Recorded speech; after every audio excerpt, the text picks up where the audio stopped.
A lot of you were at baseball games this weekend. A lot of stadiums were packed where they do allow people to pack those seats if they want to. But right now, Major League Baseball is facing a big old lawsuit claiming that that move to ditch Atlanta as the site of this year's All-Star game did more damage than it was worth and was done sort of unilaterally without checking not only with all the owners, baseball owners, but without looking at the economic damage that it's wrought. Alfredo Ortiz is the Job Creators Network president and CEO leading this lawsuit. That group, by the way, is the Bernie Marcus funded Job Creators Group. Alfredo, very good to have you. You're suing Major League Baseball for this, but why waiting until now?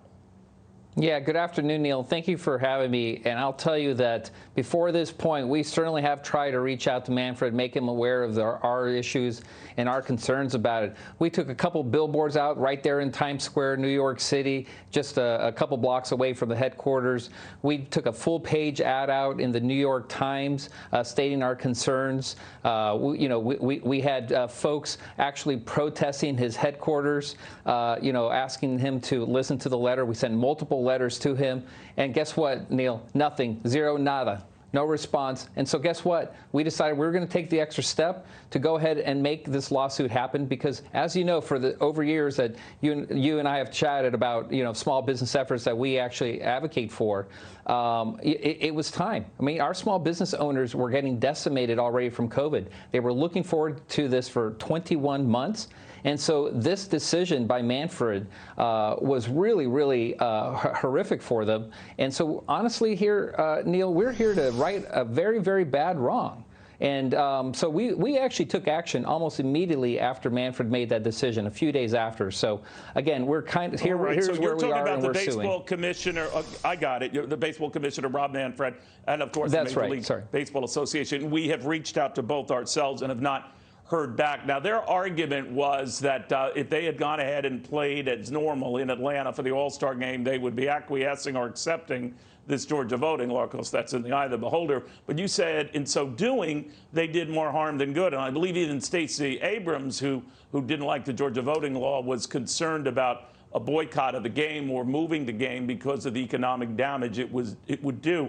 But I guess what I'm asking, I mean, that All-Star game is next month, right? I mean, is it too late to get it to move back from the relocated city of Denver?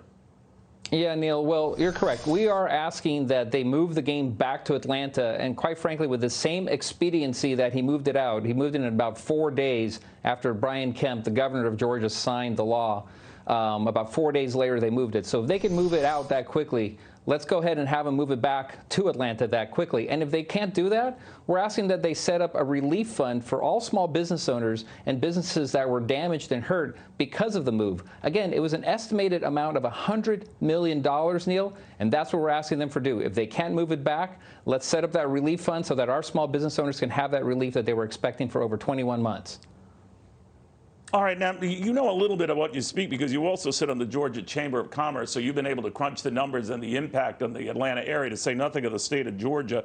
You had said that Major League Baseball itself requests ID at will call ticket windows at Yankee Stadium in New York, Busch Stadium in St. Louis, actually all the ballparks across the country. So what is the issue with enforcing it for our most sacred right to vote? Well, and that's exactly our point on that. Neil, that's exactly right, and that's our point. I mean, it's quite ironic that one of the largest issues that they had, that Manfred had specifically with us, and again, kind of given into the whole woke narrative from Stacey Abrams and quite frankly, even the President of the United States, the voter ID issue. But yet, across every single one of their franchises across the country, what's the one thing they ask for when you go to the will call box to pick up those tickets? Your ID. So it's interesting that they require that across all their actual franchises, but they have an issue with voter ID. So again, I think the inconsistencies are there, and really the impact. Again, I got to keep focusing on the $100 million. Neil, this is real money for real people. These businesses. I mean, I've heard and talked to people that it's anywhere from $10,000, $20,000, $50,000 to 7 figures, and so these are all real dollars, maybe to to the large corporations and to a Major League Baseball. It's not a lot of money, but this is real money to real people, Neil. And so look, we decided to take this step because I really believe now Commissioner Manfred has no choice but to listen to us. And frankly, we hope that they can move the game back. But if not, we need those relief funds in place for our small business owners. So this isn't a reflection on, the game, moving to Colorado or Denver, more to the point, where they have, laws that are pretty similar to Georgia's. I can leave the interpretation to those who want to argue that. But this is not an anti-Denver move. It's just, keep the commitment that was already made to Georgia in this case, right? Yeah, that's absolutely right. Remember, they were preparing for 21 months, Neil, for this game. So these small business owners had a lot already in place. There were contracts signed. That's part of the issue. But the broader issue is, frankly, the constitutional kind of trampling here of the rights of Job Creators Network, our members, and frankly, the citizens of Georgia by doing that. The Major League Baseball collects billions and billions of dollars, Neil, from state and local governments. And so by doing so, they really don't have a right, like a private business, to make these kinds of moves and to trample on the rights of its citizens. And so, we want to hold them accountable.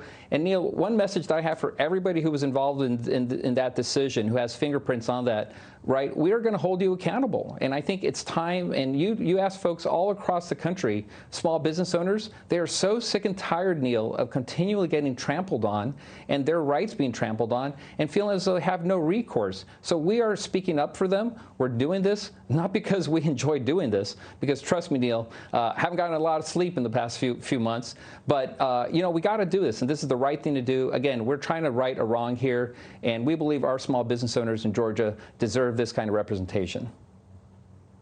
All right, keep me posted on all this, Alfredo. Obviously, it's igniting a great deal of response in and of itself. And again, we will continue reaching out to Major League Baseball and the commissioner's office. Again, we have not heard back from our calls, but hope springs eternal. We give everyone their fair play.